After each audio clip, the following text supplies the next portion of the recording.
Чувствуйте свое дыхание на кончике носа. Чувствуйте только свое дыхание и не задерживайтесь ни на каких мыслях. Задайте вопрос, который вы хотите спросить. Или просто попросите, чтобы место дало вам нужную информацию.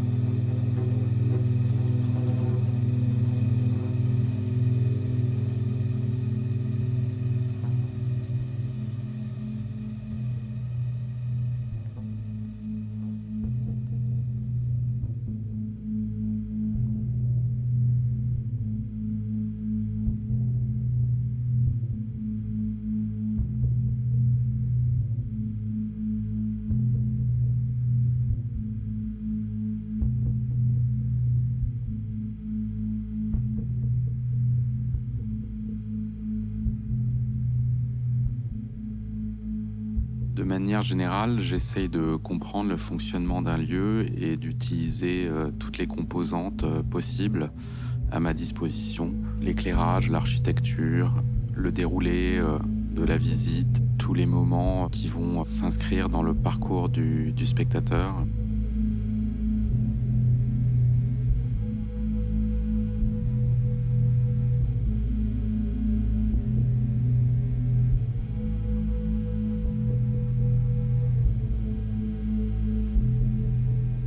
Le collège des Bernardins, c'est une architecture très intéressante. Il y a cette nef avec cette forêt de colonnes.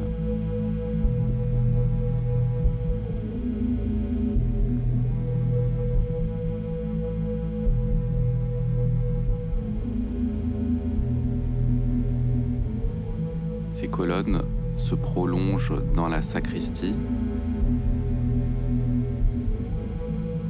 L'idée, c'était aussi une espèce d'ancrage dans les marécages à l'époque de la construction du collège des Bernardins au XIIIe siècle.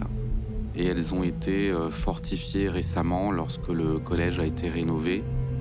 Et donc ça a à voir aussi avec le sujet de l'exposition, le sujet du film.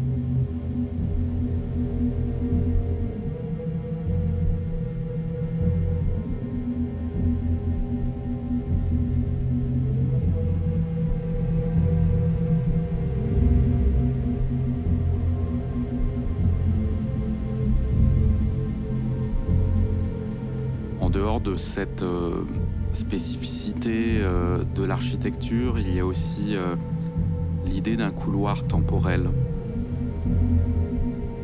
Il y a à la fois l'espace, mais il y a aussi la notion du temps. Et dans mon travail, l'habitude de jouer avec les temporalités et de mélanger différentes temporalités. Cette idée que le temps est une matière et que l'artiste peut s'en servir pour voyager à travers le temps. Et donc, très souvent, je déplace des informations qu'on peut trouver dans mes films, des informations un peu futuristes avec ces phénomènes qui sont créés à chaque fois, comme ce nuage.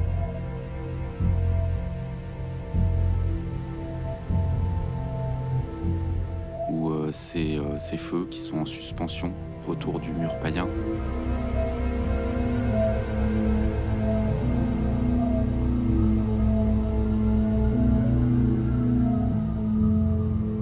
Ces phénomènes, on peut les retrouver dans le passé, dans l'histoire, à travers ces créations de peintures qui donnent l'illusion d'objets historiques.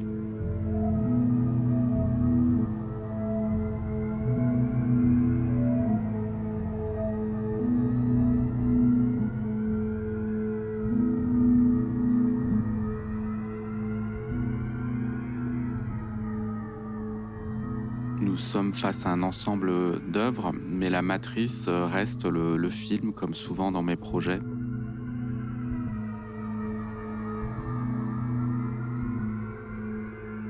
Le film met sur un même plan différentes trajectoires humaines, non humaines, différentes présences, animales, végétales.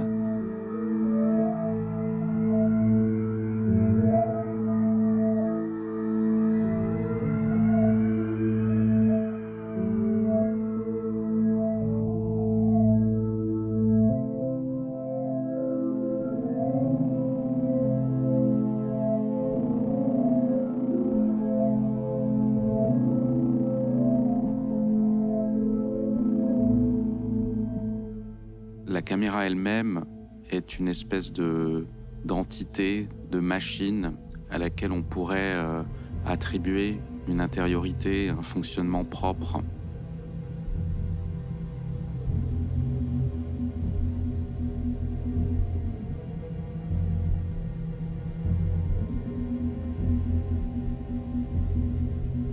On est dans un point de vue qui est sans cesse en mouvement, où l'on passe de l'arbre, du mur païen, de rocher, de l'animal, de l'humain.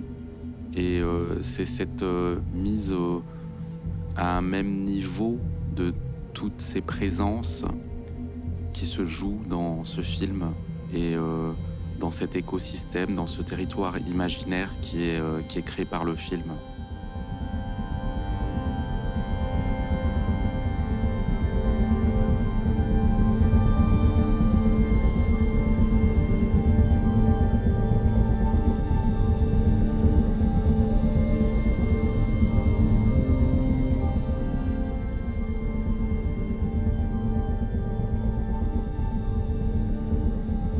Après, on rencontre aussi ces phénomènes qui souvent ont un rôle de visualisation de l'invisible.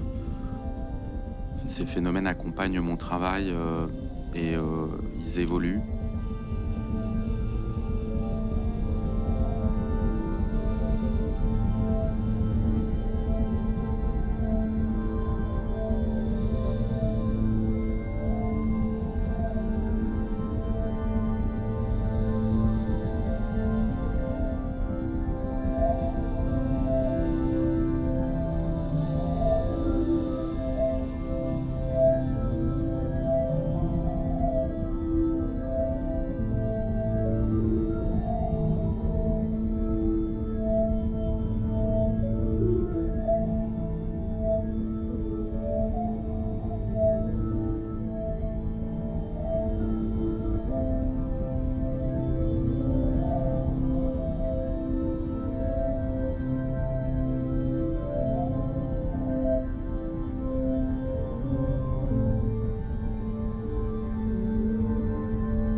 On voit aussi un pyrophone qui est un instrument qui produit du son à l'aide de flammes et de tubes de verre en mouvement.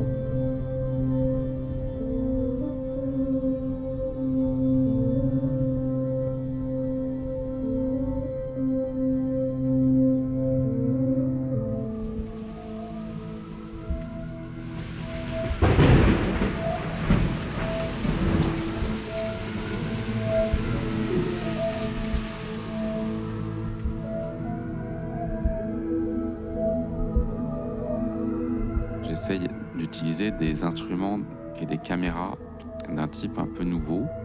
Avec les scanners LIDAR, on se retrouve dans la possibilité d'une caméra complètement libre que l'on peut programmer dans un modèle 3D qui est basé sur la réalité, mais dans lequel on peut naviguer librement avec une caméra virtuelle.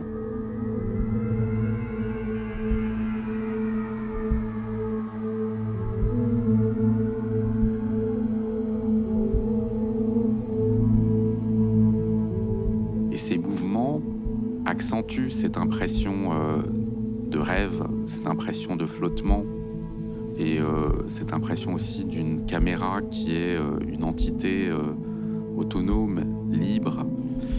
Et ces mouvements participent de manière un petit peu nouvelle à une imagerie à laquelle nous ne sommes pas habitués et donc qui déclenche aussi une forme de nouveauté, donc qui active des zones un peu nouvelles dans nos cerveaux, puisque on se retrouve dans un point de vue auquel on n'est absolument pas habitué. Alors évidemment, ces effets s'estompent, mais pour l'instant, ce type d'image est assez intéressant, puisqu'il offre la possibilité de voir à travers la matière. Et donc, pour ce projet Anima, où il est question d'une forme d'intériorité, de ce mur païen, de son effet, de sa présence. Le scanner LIDAR est très approprié puisqu'il permet de rendre visibles ces idées.